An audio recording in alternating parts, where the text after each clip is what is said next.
ఇక స్వాతంత్రం కన్నా ముఖ్యమైనది పరిశుభ్రత అని కేంద్ర మంత్రి పెమ్మసాని చంద్రశేఖర్ అన్నారు. ఇక గుంటూరు తూర్పు పశ్చిమ ఎమ్మెల్యేలు నజీర్ అహ్మద్ గల్లా మాధవితో కలిసి స్వచ్ఛతా హీ ముగింపు సభలో ఆయన పాల్గొన్నారు. గుంటూరు నగరాన్ని తప్పనిసరిగా క్లీన్ సిటీగా చేసేందుకు కృషి చేయాలని, కార్మికుల సమస్యలు మంత్రి నారాయణ దృష్టికి తీసుకువెళ్లి వాటిని పరిష్కరిస్తామని పెమ్మసాని చంద్రశేఖర్ అన్నారు.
నెక్స్ట్ రౌతు శివమ్మ గారు సిద్ధంగా ఉన్నారు.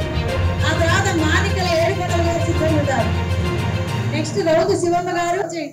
అదే విధంగా శానిటేషన్ అనేది ఒక్క రోజుతో అయ్యేటువంటి విషయం కాదు, ఇది నిరంతర ప్రక్రియ. అంటే దీనికి ఒక మోటివేషన్ ఉండాలి, కంటిన్యూస్ మోటివేషన్ ఉండాలి. అదే విధంగా మీకు కావాల్సిన, ఎందుకంటే మనుషులంటే ఎన్నో జీవితంలో బాధక సాధకాలు ఉంటాయి. ఇవన్నిటిని నెట్టుకుంటూ దిగమింగుతూ మీరు రోజు పనిచేయాలంటే అది ఇట్లాంటి పని చేయాలంటే అంత ఈజీ కాదు, చాలా కష్టమైన పని. అగైన్ ఇవన్నీ చేపిస్తున్నందుకు వీళ్ళందరినీ కోఆర్డినేట్ చేస్తూ ముందుకు తీసుకువెళ్తున్నటువంటి మున్సిపల్ కార్పొరేషన్ అధికారులందరికీ కూడా ఇంకొకసారి నేను ధన్యవాదాలు చెప్తా ఉన్నా. ఇంతకుముందు పెద్దలు మాట్లాడినట్టు ఇది ఈ కార్పొరేషన్కి వస్తే దాదాపు 10 లక్షల పైన జనాభా ఉన్నటువంటి ప్రాంతం. 1000 మంది 2000 మందితోనూ ఇది అయ్యేటువంటి పరిస్థితి కాదు. దీనిలో ప్రతి ఒక్కళ్ళు కూడా వాళ్ళ భాగస్వామ్యం తీసుకోవాలి.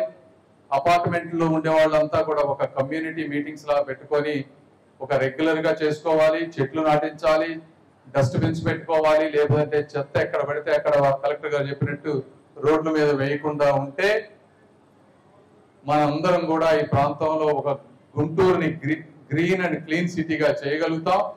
అలా చేయగలిగినప్పుడు ప్రధాని మంత్రి మోదీజీ గారు కానీ, నారా చంద్రబాబు నాయుడు గారు కానీ, లేదా పవన్ కళ్యాణ్ గారు కానీ కలలు కన్నటువంటి స్వచ్ఛ భారత్, స్వచ్ఛ ఇండియాను, స్వచ్ఛ గుంటూరు, ఇలా అన్ని కూడా ముందుకెళ్లేటువంటి పరిస్థితి ఉంటుంది. కాబట్టి అందరూ కూడా దానికి సహకరించాలని నేను కోరుకుంటా ఉన్నాను.